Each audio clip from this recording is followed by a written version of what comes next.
একের পর এক সিনেমায় দুর্দান্ত অ্যাকশন আর নাচের দৃশ্য মুগ্ধ করেছেন দর্শকদের। তবে সেই শুটিং ফ্লোরই ভয়াবহ চোটের শিকার হয়েছেন দক্ষিণী ও বলিউড অভিনেত্রী রশ্মিকা মান্দানা। এতদিন বিষয়টি গোপন রাখলেও এবার নিজেই জানালেন নিজের শারীরিক অবস্থার কথা।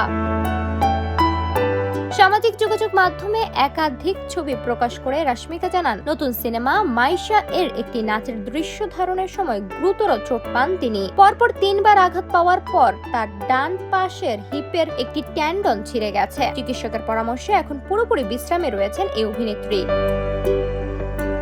রশ্মিকা লেখেন, চোট পাওয়া সত্যি খুব কষ্টের। তিনি চেয়েছিলেন বিষয়টি কাউকে জানাতেন না, কিন্তু দীর্ঘদিন আড়ালে থাকায় শেষ পর্যন্ত ভক্তদের সবকিছু জানাতেই হয়েছে। এবার শরীরকে একটি যন্ত্র নয়, মানুষের শরীর হিসেবে যত্ন নেওয়ার সময় এসেছে বলেও মন্তব্য করেন তিনি। অভিনেত্রী জানান, হিপের ট্যান্ডন ছিঁড়ে যাওয়ায় স্বাভাবিকভাবে চলাফেরা করাও কঠিন হয়ে পড়েছে। তার ভাষায়, মাইশা এখন পর্যন্ত তার ক্যারিয়ারের সবচেয়ে কঠিন ও আগ্রাসী সিনেমা। তবে ভক্তদের আশ্বস্ত করে রশ্মিকা বলেন, ব্যথা থাকলেও পরিস্থিতি নিয়ন্ত্রণে আছে। তিনি বিশ্বাস করেন হয়তো ঈশ্বরই তাকে জোর করে কিছুদিন বিশ্রাম নেওয়ার সুযোগ করে দিয়েছেন।